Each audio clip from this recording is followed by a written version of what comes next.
Chapter 10. Blue Pipes. The unexpected sight of the two men peering through the dining room window had startled Nancy, but in a happy way.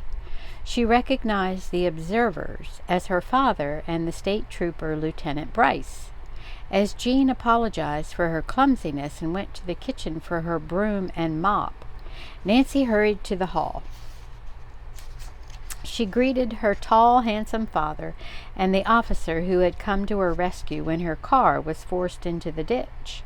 "Nancy, are you all right?" was Carson Drew's first question. "Oh, just fine, Dad. What a nice surprise to see you." She kissed him affectionately. With a smile, she added, "I didn't expect to see you again so soon, Lieutenant Bryce." The officer grinned. He explained that he had been assigned to investigate the cottage fire. When he arrived at Lilac Inn, he had met Carson Drew, who had just driven up. The two men were completing a quick tour of the grounds when they passed the dining room and looked in. Mr. Drew chuckled. "I thought I'd surprise you, Nancy, but I didn't expect to scare that waitress." "So many upsetting things have happened here, Dad," Nancy said. "I guess everyone's a bit nervous." Mr. Drew said that until he had met the officer in the parking lot, he had heard nothing of the trouble at Lilac Inn. The lieutenant mentioned last night's explosion and fire here. Then he asked if I were the father of the Nancy Drew who had the accident on the side road to Benton. "You haven't talked to Hannah?" Nancy asked. "No, I came directly here." Mr. Drew put an arm around his daughter. "I'm concerned about you." "I'm all right, Dad," Nancy insisted. "Really I am. By the way, have you talked to Chief McGinnis?" "Yes, that's another reason I came here," her father said. "I had to phone him on a legal matter. He told me that you found the charge plate and the envelope with your name on it. By the way, there were no helpful prints on either the plate or the envelope." Nancy decided to wait before telling her father of the other mysterious incidents, and now suggested that the men come into the dining room to breakfast. She made the necessary introductions. The Willoughbys and Mr. Drew were well acquainted and exchanged warm greetings. Maud fluttered her eyelashes. "So you're the famous criminal lawyer," she said coyly. Carson Drew did not like flattery, but nodded politely. He congratulated Emily on her forthcoming marriage. When the men had finished eating, Nancy and her friends went with them to see the burned cottage. Emily told Lieutenant Bryce everything that had happened, but excluded the diamond theft. He rubbed his chin thoughtfully, then said, "All could be malicious pranks, not connected with the explosion. On the other hand, they could very well be part of some big scheme." When the group reached the site of the burned cottage, they found John there. Nancy introduced him to her father and the police officer. After Lieutenant Bryce had probed the ruins of the cottage, Nancy and her friends gave him and Mr. Drew a full account of the previous night's events. When he heard of Helen's experience, Mr. Drew looked grave and suggested she return home. Helen shook her head. "I can't desert Nancy." The young sleuth smiled gratefully. Secretly, she longed to tell her father the rest of the story: the trip to Benton, the diamond turning up in her purse, the faked message from John, and her skin-diving adventure. But all of these, Nancy realized, were related to Emily's stolen gems.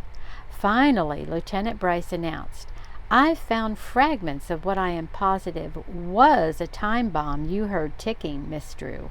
I'll send an explosives expert over to verify this, however." Carson Drew turned to his daughter. "Nancy, I wish I could stay here and help you work out this mystery. Unfortunately, I have to return to River Heights and review highly important evidence for a case I'm to try next week. But keep me posted." "I will, Dad. In fact, I may see you if I do some sleuthing near home, as I plan." Before leaving, Mr. Drew asked if Nancy had come upon any leads to her impersonator. "Nothing definite, Dad," was all Nancy could in truth reply. The attorney then advised Emily to engage a guard to stand night duty.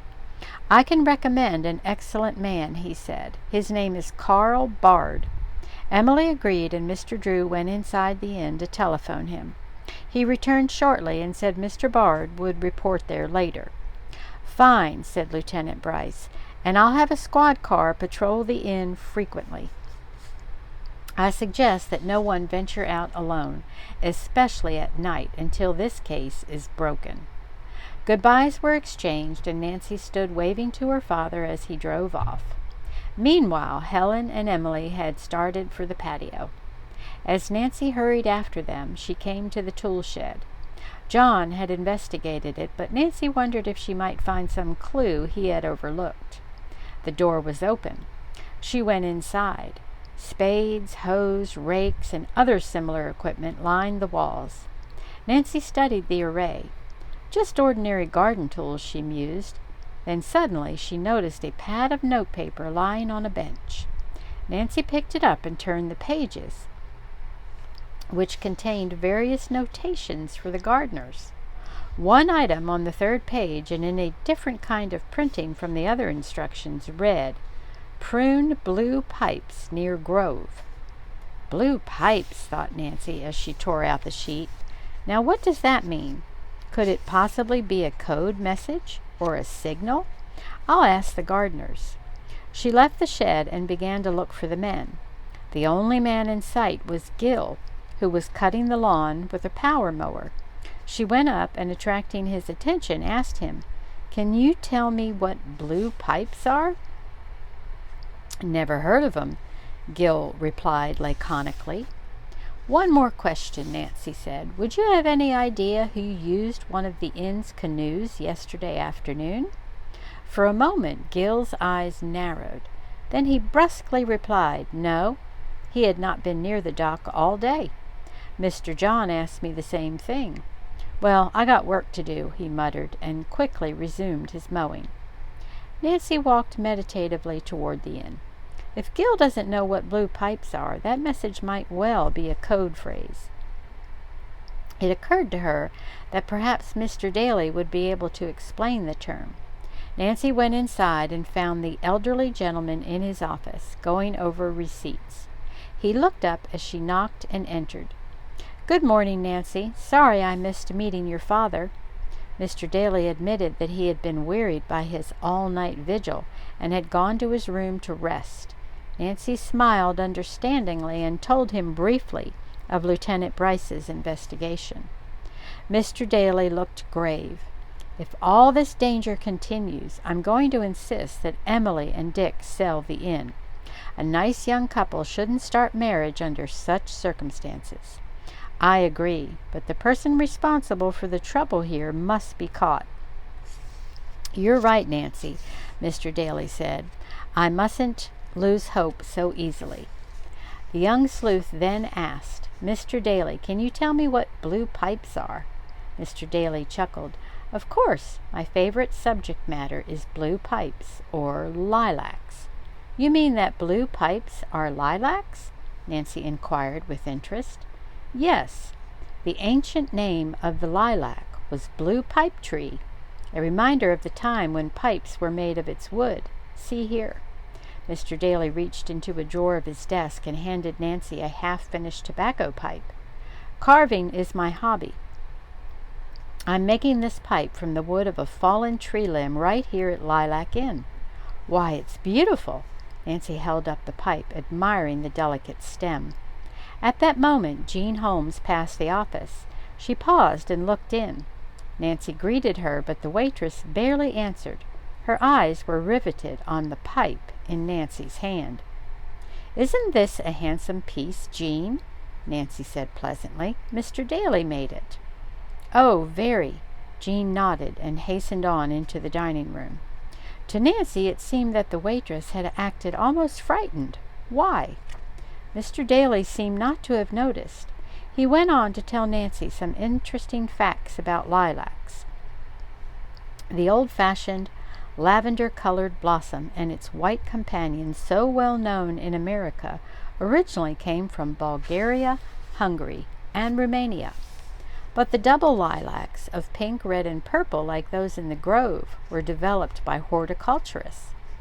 The French developed the Lucy Baltet variety, the same as the stolen tree, Mr. Daly said sadly.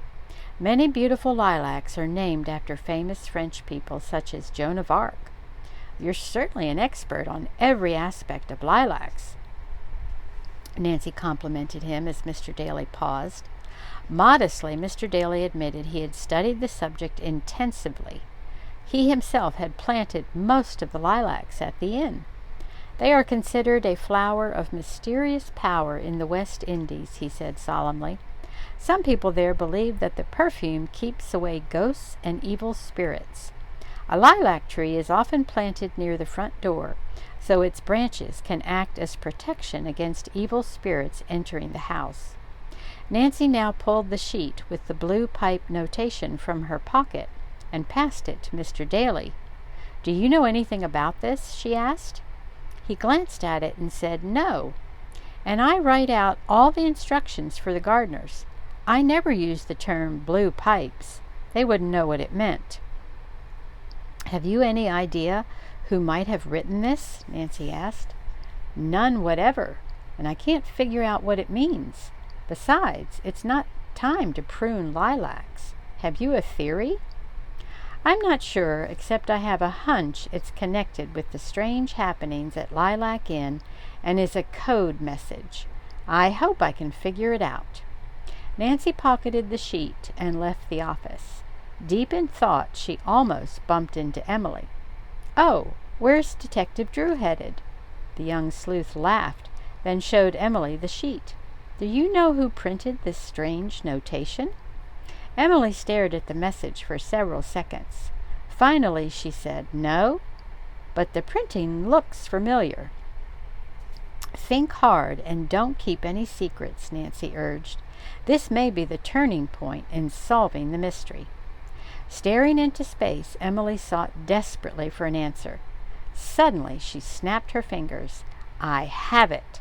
That waitress who left here so suddenly. She used to print all the orders she took. I mean Mary Mason." Until next time.